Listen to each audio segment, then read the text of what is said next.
স্বাগত জানাচ্ছি যমুনা টেলিভিশনের নিয়মিত আয়োজন প্রবাসে। বাংলাদেশে বিশ্বের বিভিন্ন প্রান্তে থাকা প্রবাসীদের খবরাখবর নিয়ে আপনাদের সাথে আছি আমি দেবাশিস রঞ্জন সরকার। সেন্ট মার্টিন বা বঙ্গোপসাগর যুক্তরাষ্ট্রকে দেওয়ার কোনো অঙ্গীকার সরকার বা শিক্ষার্থীরা করেনি বলে জানিয়েছেন পররাষ্ট্র উপদেষ্টা তৌহিদ হোসেন। এখন একটা ফায়ার ফাইটিং জব চলছে উল্লেখ করে স্থিতিশীলতা ফেরানোর উপর জোর দেন তিনি। সে কাজের সময় লাগবে আর তারপরেই অন্তর্বর্তীকালীন সরকারের মেয়াদ সম্পর্কে জানা যাবে বলে মত দেন তিনি। এবার উপদেষ্টা হয়ে পররাষ্ট্র মন্ত্রণালয়ে ফিরেছেন সাবেক পররাষ্ট্র সচিব তৌহিদ হোসেন। ডক্টর ইউনূসের অন্তর্বর্তীকালীন সরকারের কূটনীতি সামলাবেন তিনি। অনেক প্রত্যাশা এবং চেষ্টা করতে হবে তার যথাসম্ভব। গণমাধ্যমের সাথে প্রথম মতবিনিময়ের শুরুতেই জানান, সঠিক নির্বাচনের মাধ্যমে ক্ষমতা হস্তান্তর সরকারের প্রধান লক্ষ্য। সব দেশের সাথে সুসম্পর্ক রেখে বাংলাদেশের স্বার্থ রক্ষা হবে মূল কাজ। সবার সাথে ভালো সম্পর্ক রাখতে বদ্ধপরিকর। কারোর সাথেই আমরা খারাপ সম্পর্ক রাখতে চাই না। আমরা যেমন ভারতের সাথে সম্পর্ক ভালো রাখবো, চীনের সাথেও ভালো রাখবো, এটা আমরা করে আসছি, ব্যালেন্সটা মেনটেন করে আসছি। আমরা মার্কিন যুক্তরাষ্ট্রের সাথে ভালো সম্পর্ক চাই। প্রশ্নোত্তরে সরকারের মেয়াদ সম্পর্কে ধারণা দেন তিনি। এই মুহূর্তে তো আসলে একটা ফায়ার ফাইটিং জব চলতেছে, এটা আপনারা জানেন, অস্বীকার করে তো কোনো লাভ নেই। নির্বাচন করতে হবে অবশ্যই, এবং নির্বাচনের মাধ্যমেই এই সরকার সরে যাবে। কিন্তু তার আগে আমরা এখনই বলতে পারছি না যে ঠিক কতদিন লাগবে। একটা স্টেবিলিটি আসুক দেশে, একটা প্রোগ্রাম আসুক, সরকারের পক্ষ থেকে একটা প্রোগ্রাম আসবে। কোনো বিশেষ দেশকে সুবিধা দেওয়ার অঙ্গীকার নেই বলেও জানান তৌহিদ হোসেন। আমি শুধু এটুকু বলতে পারি যে আমি এরকম কোনো অঙ্গীকার করিনি। আর আমার খুব সন্দেহ যে রাস্তার ছাত্ররা এই অঙ্গীকার করেছে গিয়ে আমেরিকার কাছে, খুবই আনলাইকলি। আসে সাবেক প্রধানমন্ত্রী শেখ হাসিনাকে দেশে ফেরানোর প্রসঙ্গও। শেখ হাসিনা ফিরবেন কিনা সেটা তো আমার বিষয় না, সেটা আপনারা তাকে জিজ্ঞেস করবেন। এটা আমার বিষয় না। আইন মন্ত্রণালয় যদি বলে যে তাকে ফিরে আনার জন্য চিঠি দেন, আমি দেবো। ফরেন সেক্রেটারি তখন একটা চিঠি পাঠিয়ে দেবেন। প্রবাসে থাকা বাংলাদেশিদের সুযোগ সুবিধা বাড়ানোর কথা বলেন পররাষ্ট্র উপদেষ্টা। জানান, আরব আমিরাতে সাজাপ্রাপ্তদের ফেরাতে কথা বলবেন সরকার প্রধান। এই বিষয়টা আমরা গভীরভাবে দেখছি, যেন তারা কিছুতেই সাফার না করেন সেটা চেষ্টা করা হচ্ছে।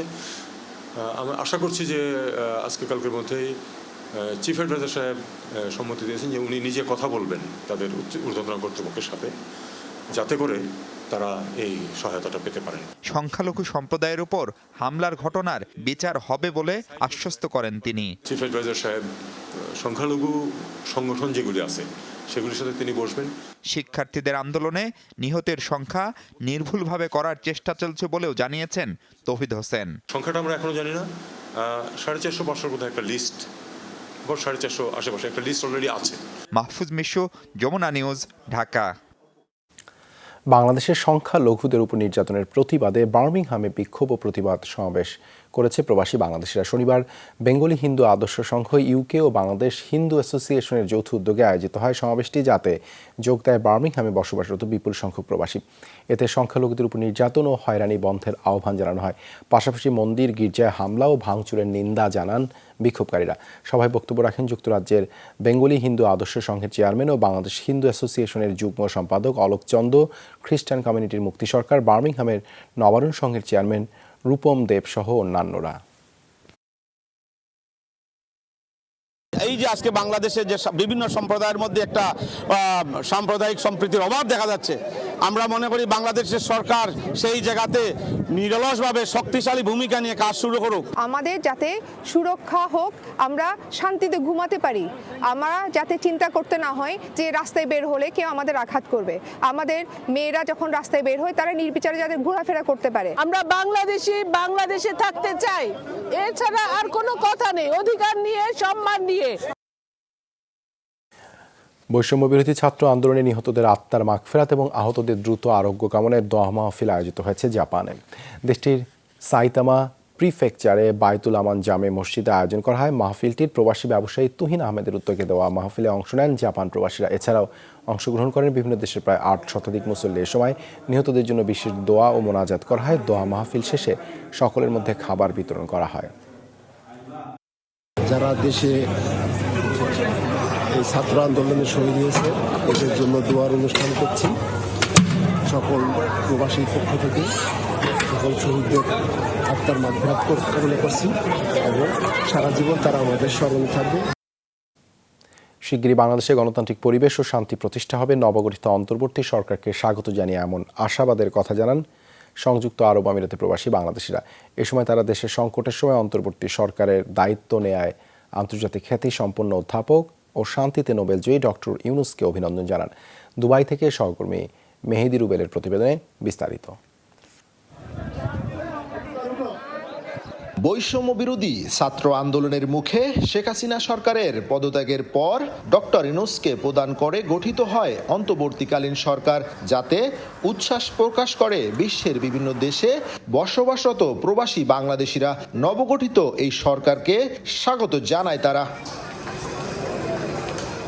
অন্তর্বর্তী সরকারের প্রধান উপদেষ্টা হিসাবে দায়িত্ব নেওয়ায় নোবেলজয়ী ডক্টর মোহাম্মদ ইউনূসকে অভিনন্দন জানিয়েছেন সংযুক্ত আরব আমিরাতের প্রবাসী বাংলাদেশিরা। স্বাগত জানান গোটা উপদেষ্টা মণ্ডলীকে। বাংলাদেশের নবযাত্রায় ইতিবাচক মনোভাব প্রকাশ করেন আমিরাত প্রবাসীরা। বর্তমান দেশের যে সরকার আসে আমরা তাদেরকে পছন্দ করি এবং ভালোবাসি, এবং আমরা চাই আমরা বৈদেশিক যে রেভিডেন্স যুদ্ধ আছি এই আমাদের সঠিকভাবে আমরা ব্যাংকের মাধ্যমে সুন্দরভাবে যেন রেভিডেন্সটা পাঠাইতে পারি। আমরা এরকম আরো যারা সামনে ইলেকশন হবে এরকম আরো বাড়া আলেম আমরা সংসদের মধ্যে দেখতে চাই। তারুণ্যের এই জয়কে কাজে লাগিয়ে দেশের উন্নয়নের ভাগিদার হওয়ার অঙ্গীকার করেন রেমিটেন্স যোদ্ধারা। পাশাপাশি বিমানবন্দরে প্রবাসীদের হয়রানি বন্ধেরও দাবি জানান তারা। আমরা যখন প্রবাস থেকে দেশে যাই এয়ারপোর্টে যেন আমরা সুন্দর একটা সুবিধা পাই, যাতে কোনো ধরনের হয়রানি না হয়, আমরা এই প্রত্যাশা মধ্যবর্তী সরকারের কাছ থেকে আশা করতেছি। এয়ারপোর্টে যে হয়রানিটা হয় এটা যেন না হয়, এবং আমাদের যে প্রবাসীরা এখানে মৃত্যুবরণ করেন বিভিন্ন অসুস্থতার কারণে তারা অনেক সহযোগিতা পান না। বাংলাদেশ সরকারের রাষ্ট্র যদি এই যে লাশ পাঠানোর ব্যবস্থা করেন। 5ই আগস্ট ছাত্র জনতার আন্দোলনের মুখে প্রধানমন্ত্রী পদ থেকে পদত্যাগ করেন শেখ হাসিনা। মেহেদি রুবেল, যমুনা নিউজ, সংযুক্ত আরব আমিরাত। দ্রুত নির্বাচন না হলে বিশৃঙ্খলা সৃষ্টি হবে বাংলাদেশে বার্তা সংস্থা AFP-কে দেয়া সাক্ষাৎকারে এমন শঙ্কা প্রকাশ করেছেন সদ্য সাবেক প্রধানমন্ত্রী শেখ হাসিনার ছেলে সজীব ওয়াজেদ জয়। বলেন, বিশৃঙ্খলা জনতার শাসন চলছে বাংলাদেশে, আর এই শাসনকে সুযোগ করে দিচ্ছে অন্তর্বর্তীকালীন সরকার, যাদের কোনো ক্ষমতা নেই বলে সাক্ষাৎকারে অভিযোগ করেন তিনি। এ সময় বিএনপির সাথে কাজ করারও আগ্রহ প্রকাশ করেন জয়। শেখ হাসিনাকে আশ্রয় দিয়ে জীবন রক্ষা করার জন্য ভারতকে ধন্যবাদ জানান সাবেক এই ICT উপদেষ্টা। ভারতে আদানি গ্রুপের অর্থ কেলেঙ্কারিতে যুক্ত ছিলেন securities and exchange board of India সেবির প্রধান মাধবী পুরী। মার্কিন গবেষণা প্রতিষ্ঠান হিন্ডেনবার্গ রিসার্চ প্রকাশ করেছে এই বিস্ফোরক তথ্য। শনিবার সকালে এক এক্স বার্তায় প্রতিষ্ঠানটি জানিয়েছিল, ভারত সম্পর্কিত বড় কোনো খবর আসছে রাতেই প্রকাশ করে সেই খবর। জানায়, গৌতম আদানির যে অর্থ সরিয়েছে তার অংশীদার ছিলেন সেবি প্রধান। কেলেঙ্কারিতে সম্পৃক্ত ছিলেন তার স্বামী ধবল বুচো। এমন খবর প্রচারের পরে আলোড়ন তৈরি হয় ভারতের রাজনীতিতে। তীব্র সমালোচনা করেন বিরোধী নেতারা। এর আগেও শিল্পপতি গৌতম আদানির বিরুদ্ধে শেয়ারের দর বাড়িয়ে দেখানোর অভিযোগ তুলেছিল হিন্ডেনবার্গ রিসার্চ। লোকসভা নির্বাচনের আগে প্রধানমন্ত্রী নরেন্দ্র মোদীর সাথে শিল্পপতি আদানির সখ্যতা নিয়েও বহু বিতর্ক হয়। হিন্ডেনবার্গের প্রতিবেদনকে ভুয়া আখ্যা দিয়েছে মোদী প্রশাসন।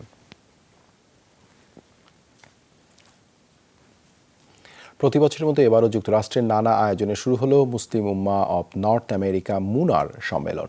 জাঁকজমকপূর্ণ আয়োজনের মধ্যে দিয়ে বসে এবারের আসর। প্রায় 5,000 দর্শক নিয়ে আয়োজিত হয় উদ্বোধনী অনুষ্ঠান। যোগ দিয়েছেন বিশ্বের বিভিন্ন দেশের 40 জনেরও বেশি ইসলামী চিন্তাবিদ। সম্মেলনের মধ্যে দিয়ে সবার কাছে ইসলামী জ্ঞান পৌঁছে দেওয়ার প্রত্যাশা আয়োজকদের। যুক্তরাষ্ট্র থেকে সহকর্মী আজিমউদ্দিন অফির পাঠানো তথ্য ও চিত্রে ডেস্ক রিপোর্ট। কোরআন সুন্নাহর আলোচনা, জ্ঞানগর্ভ নির্দেশনা, দোয়া মোনাজাত আর শিক্ষামূলক সব আয়োজনে শুরু হলো Muslim Ummah of North America মুনার কনভেনশন। এবারের প্রতিপাদ্য peace and justice for humanity. পেনসিলভানিয়ায় ফিলাডেলফিয়ার একটি কনভেনশন সেন্টারের শুরু হয় 3 দিনব্যাপী এ সম্মেলন। উদ্বোধনী অনুষ্ঠানে অংশ নেন প্রায় 5,000-এর মতো অতিথি। বিশ্বের বিভিন্ন প্রান্ত থেকে আগত 40 জন ইসলামী চিন্তাবিদ কনভেনশনে বক্তব্য রাখেন। ধর্মীয় বিভিন্ন দিক নিয়ে আলোচনা করেন বাংলাদেশ থেকে যাওয়া বক্তারা। আয়োজকদের প্রত্যাশা, এবারের সম্মেলনে যোগ দেবেন প্রায় 20,000 অতিথি। ইসলামিক মিলন মেলা। এখানে আমাদের মেন সেশনে যে প্রোগ্রামগুলো হচ্ছে দেখছেন সারা বিশ্বব্যাপী বাংলায় এবং ইংলিশে বিভিন্ন জায়গা থেকে আমাদের প্রায় 40-এর বেশি স্পিকার এসেছে। আমাদের ইয়ুথ মেয়েদের জন্য আলাদা কনফারেন্স হচ্ছে।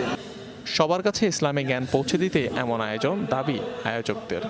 মানুষের ঘরে ঘরে যেন ইসলামের দাওয়াত পৌঁছে যায়, এতে বিশেষ করে তরুণ সমাজ এই দেশের থেকে তারা যেন ইসলামের সঠিক দায়িত্ব জ্ঞান অর্জন করতে পারে, সেটাই আমাদের উদ্দেশ্য।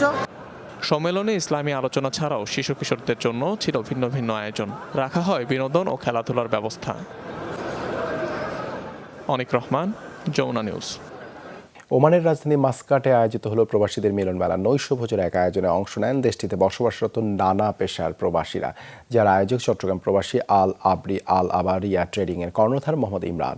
মাস্কাটের আল খৈর জাকের মলের হল রুমে করা হয় এই আয়োজন। ওমানের বাংলাদেশ সোশ্যাল ক্লাব নেতৃবৃন্দ ছাড়াও এতে উপস্থিত ছিলেন ওমান চট্টগ্রাম সমিতি নেতৃবৃন্দ, ওমান বিএনপির নেতৃবৃন্দ সহ আরও অনেকে। সভায় ক্ষুধা, দারিদ্র্য ও দুর্নীতিমুক্ত স্বপ্নের বাংলাদেশ বিনির্মাণে বৈধ পথে রেমিটেন্স পাঠাতে উৎসাহিত করা হয় প্রবাসীদের। বিদেশের মাটিতে এমন আয়োজনের মাধ্যমে নিজেদের পারস্পরিক ভ্রাতৃত্ববোধ দৃঢ় করার আশা ব্যক্ত করেন প্রবাসীরা।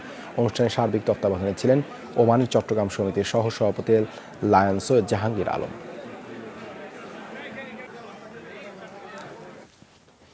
বাংলাদেশ সোশ্যাল ক্লাব ওমানের আজীবন সদস্য মোহাম্মদ আব্দুল সালামের মৃত্যুতে শোক জানিয়ে দোয়া মাহফিলের আয়োজন করেছে প্রবাসী বাংলাদেশিরা। দেশটির সোহার অঞ্চলের স্থানীয় একটি হলে প্রবাসী নেতৃবৃন্দের উদ্যোগে মাহফিলের আয়োজন করা হয়। আয়োজনের সভাপতিত্বে ছিলেন প্রবাসী কমিউনিটি নেতা নুরুন নবী, আর পরিচালনায় ছিলেন আবু বক্কর সিদ্দিকী। আয়োজনে প্রধান অতিথি হিসেবে উপস্থিত ছিলেন বাংলাদেশ সোশ্যাল ক্লাব ওমানের চেয়ারম্যান সিআইপি সিরাজুল হক। এছাড়া উপস্থিত ছিলেন সংগঠনের সাধারণ সম্পাদক এম এন আমিন ও ক্লাবের সিনিয়র নেতৃবৃন্দ।